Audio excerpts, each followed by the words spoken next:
Bob Marchant is a still life photographer who currently specialises in photographing high-speed liquid shots and drinks for advertising clients.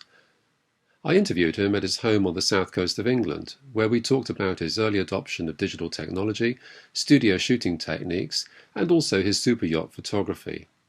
I began, though, by asking him about his early career and how he first got started. I'd like to say that I was born with a camera in my hands, but in fact it's complete serendipity.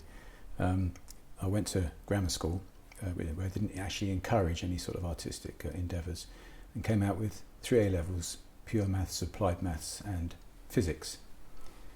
And this was a time of careers advisors who had very sort of narrow vision.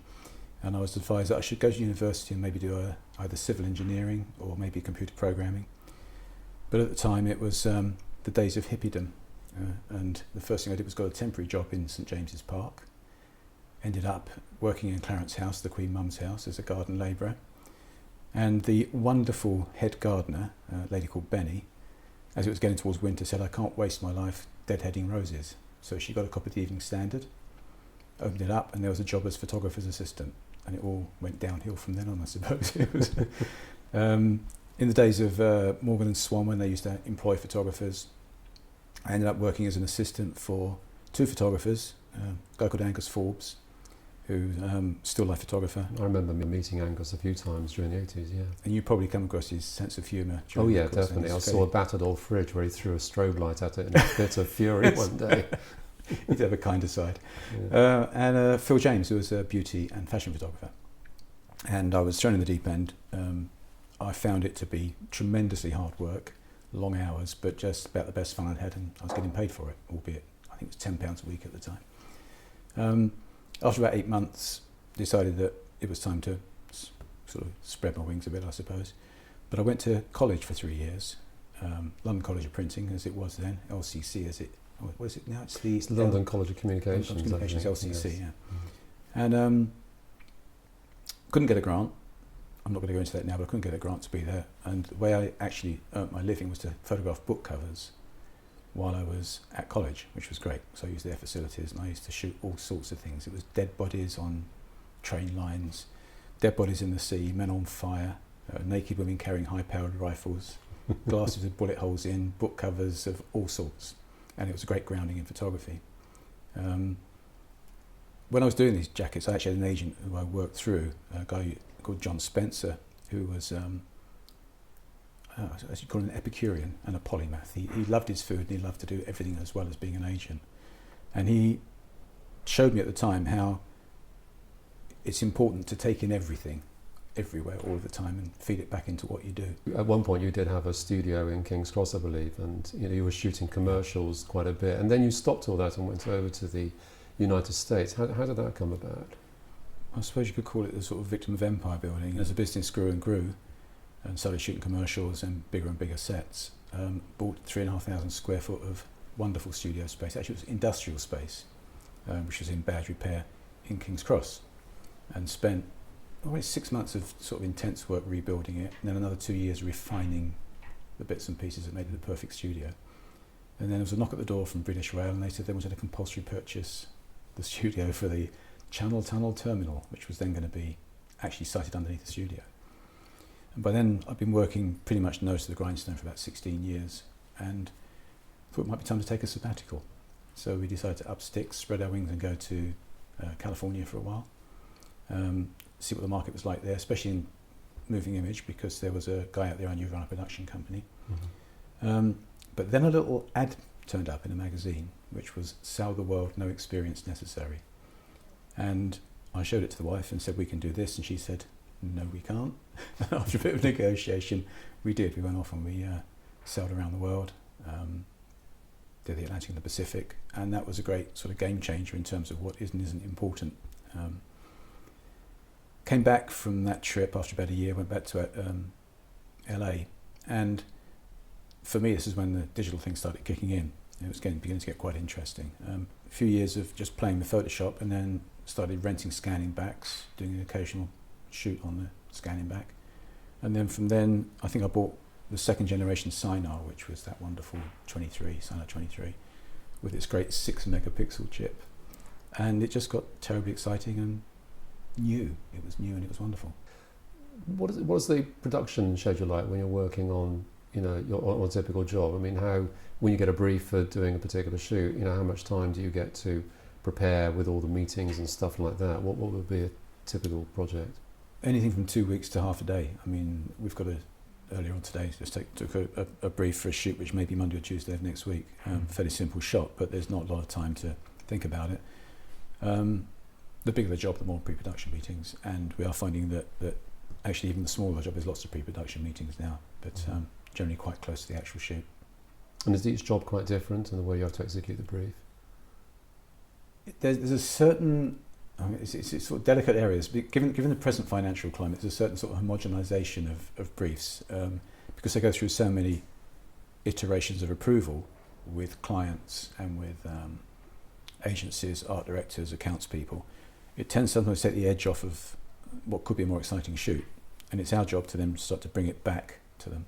And this is one of the advantages of digital. Again, as I say, you can afford to get their shot done and then push it a little bit further, not just in the image capture, but also obviously in post-production, just to bring a bit more to the table.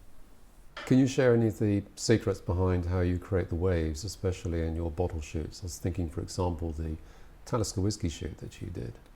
Yes, I'd like to say that we use lots of great model making and CGI and all the rest on it, but in fact every job brings its own little challenge. With this one it was the storm in the whiskey bottle. So we started with the whiskey bottle to get the hero shot empty, and then I remember the pre-production meeting I went with Chris, a colleague of mine, and we came out of the meeting and both said, how the hell are we going to do that? Having reassured them we had absolutely no problem at all. How the hell are we going to do that? So we used just deconstruct it. We knew we couldn't get that huge sweeping wave, because you get on a wave you've got the inner wave and then the top which rolls over. And we tried things like oil and water, small tanks. And in the end we just went for scale. So instead of having a storm in a whiskey bottle, we built a large sort of retaining pool out of scaffolding boards and pond liner, about 12 foot square. Got some sheets of flexible PVC, and then made sort of formers out of timber to make the shape of the inside of the wave and one of the shape of the top of the wave with that classic curve. And then resorted to buckets full of yellow water which represented the whiskey, and just getting them and just throwing them into the inside of this wave, one on the top, and just built up a series of shots of curling water. And once again, great thing about digital, we do our own retouching in the studio, so we could construct it as we were shooting, rather than shoot lots of stuff and see if we've got it. We'd actually start putting the bits together as we were shooting. And as with all things, it went through several variations. We started with a big storm with big waves and smaller waves, and they changed the background colours. But we had this library of stuff which we knew would work, but it was the cost was minimal in terms of the set building, apart from a couple of sets of trainers which are now bright yellow after the shoot. But it's that thing of never having a preconceived idea of what you're going to do. You can do it, but we just throw lots of stuff at it, lots of bits and pieces. We have a little workshop in the studio. I've got one here at home for experimenting, and just constructing stuff as you go along, rather than being reliant on one briefing by the model maker. And other special effects that you produce, do they rely on computer special effects, or is there anything that you do that involves CGI, for example? CGI is a really interesting one. A year or so ago, did a shoot for a wine product, and the brief was they wanted to use CGI to make splashes form the lettering, saying, I won't say what it says in case I get into very deep water, but it spelt something out with lettering. And the idea of using CGI was we shot the pack on one side, glass of wine on the other, and in the middle it spelt this name out, and it was all done in wine, but they insisted on using CGI, and there was a budget to use it. So once again, in the deep end, said, yeah, we can do that, and knew there was a way to do it, and if push comes to shove, we could actually find someone to do the CGI aspect of it for us. So we bought Maya, at a great expense, the software, looked at it for about a week and decided this wasn't really where we wanted to go. So we outsourced the CGI, shot the beginning and end frames of the shot, and it came back and it was perfect, absolutely perfect. But like all things, it was just too perfect. the rendering in CGI's got better and better, especially the liquid effects, but it wasn't quite there. And the client said, could we put a little bit of liquid at one end, real liquid, to make it look more real as it came out of the pack and as it went into the glass. And I think by the end of that week, we'd covered the entire CGI model with splashes that we'd shot. So we'd use it as a frame. So CGI, I think it's got great future, especially for product shots. What it doesn't have is that ingredient of randomness and organic, which it will get there, but at present we're still chucking buckets of water with. And what's the secret of producing the perfect soap bubble? The soap bubble job. Yeah. It's 99p, apparently. We tried everything with, it was a shoot for, it was a woman's product to do with diuretic product or something, and it was, they wanted the perfect soap bubble with somebody pressing a dent into the soap bubble, and there was soap bubbles exploding, all sorts of soap bubbles everywhere. Tried big loops, small hoops, washing up liquid, all the different things we could find. And eventually we found in the 99p shop in North End Road a soap bubble gun, own liquid. We fired it, and each time we fired it we got a perfect bubble, absolutely perfect bubble. It cost £2.95 rather than 99p. We was done. But the other part was the perfect soap bubble was this indentation, which obviously you can't do with a bubble, and that involved going to Boots and buying a range of condoms, which we then inflated and pressed and put that onto the perfect soap bubble. Once again, it's that thing of just sideways thinking, I think.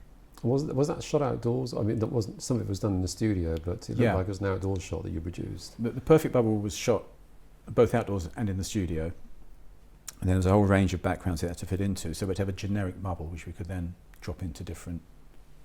Was that shot against the green screen? We tried green screen, and it didn't give us the effect we wanted, funnily enough.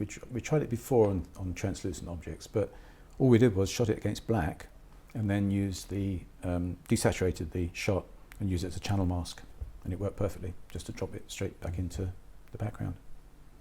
Do you have any problems with the way your images are used with regards to permissions and things like that? Personally, we've had a good run. We have a very trusting relationship with our clients. There's always a discussion to be had on licensing and buyouts. But we've always retained copyright effectively and licensed images as they're used. I think it's becoming increasingly difficult now for people to do that. But it is the mainstay of lots of photographers' work. It is the thing that keeps the wheels turning. Can you tell me now, changing the subject slightly, about perhaps some of the worst experiences that you've had? There's never bad experiences. They're all learning experiences, not mistakes. They're just pure learning experiences. We've had the one where you stick to the brief at all costs until you realise that the wheels have fallen off completely. One of which was somebody wanted a champagne bottle exploding against the side of a boat, and it was a studio shot. And we set up a reflective white surface, and we had a big champagne bottle on a ribbon that was going to swing down and hit this surface. And we explained to the client that these bottles are designed not to explode. They take a great deal of pressure. They're designed to keep fairly rigid. And also in his layout, this bottle was curved away from the surface it was hitting when it was exploding. And we said it doesn't work like that. But he insisted on us throwing it at this surface. We covered the camera with a Lexan plate to protect the front of the camera. We put up polythene all around the studio to protect everything up to probably about 8 foot high on stands, assisted on a tall ladder. And he threw this bottle half a dozen times, it just would not break. So in the end we cut a hole in the perspex that it was hitting, got a 4-inch nail and hammered it at the bottle, it wouldn't break. Did this for about 30 minutes, and then Chris, a colleague of mine, had a great idea. Put a glass cutter in this hole and throw it at the glass cutter.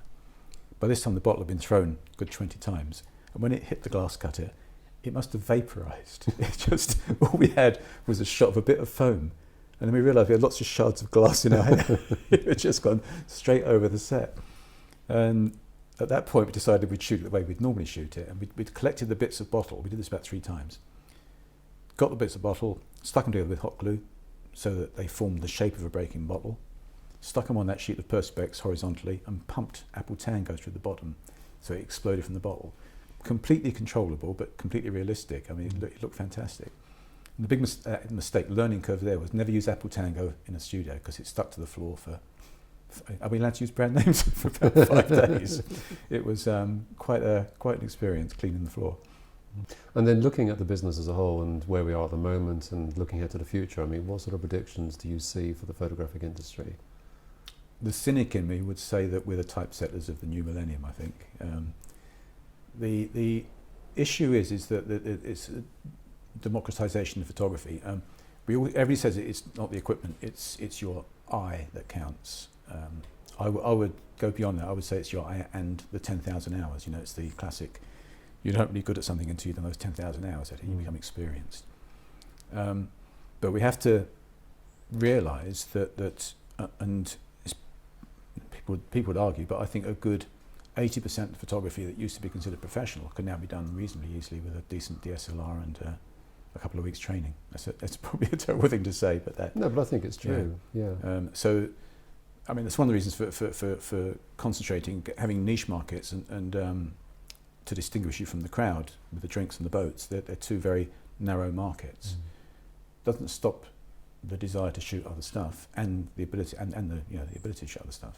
But it's a difficult one, I think, difficult decision for everybody. I think that the main thing for me, I can only speak for me, is I'm not as of yet an artist. I maybe when I start doing my one-offs, I'm more of a sort of a craftsman, a table maker. You know, I make furniture for people. It's the equivalent of I make things that people can use and we solve problems. And I think that it's where photography is going, I really don't know. I think it's a difficult area. So what advice would you give to somebody who's starting out in photography today? I think that you need more than one string to your bow. I mean, you've got to go, as I said before, you've got to go through that long, if you're going to do it professionally, it's not just a matter of capturing nice pictures once at a time. You've got to be able to go into any situation and be sure to come away with the goods. I mean, before digital, that was the other advantage we had as professionals. No matter what happened, we were always sure that picture was taken. We used to shoot film. Everything was shot on 2 sets of film, so there was always a reserve. There was always the belt and braces approach, which digital has taken away to a certain extent. There was a certain knowledge, you've got it straight away. But you can never have too much experience. I can only talk from in terms of myself in my market, is always keep an open mind as to how you're going to approach anything. Never think you know it, even though you've got the experience. Always keep an open mind, always find a new way. And get into anything and everything you can. You know, read lots of books, read lots of science, read lots of art. Just keep the information coming in. That's on the more philosophical side. In terms of the practical side, I think the main thing now is to travel light, is not to think that the be all and end all was to own a studio and have a staff of thousands. I mean, we've all been through it. We've had our times where we had teams of full-time PA, full-time assistant, second assistant, and all the agent, the whole bit that goes with it. But now we have to, well, it may change as the economy changes, but right now you have to travel light, be adaptable, be willing to change, willing to go in and have passion, not just passion for photography, passion for life, I suppose, for everything. That's great. Well, look, I think on that note, as I say, thank you very much for letting me come down here to interview today. It's been a pleasure talking to you. Thanks, Bob. Thank you. Thank you very much.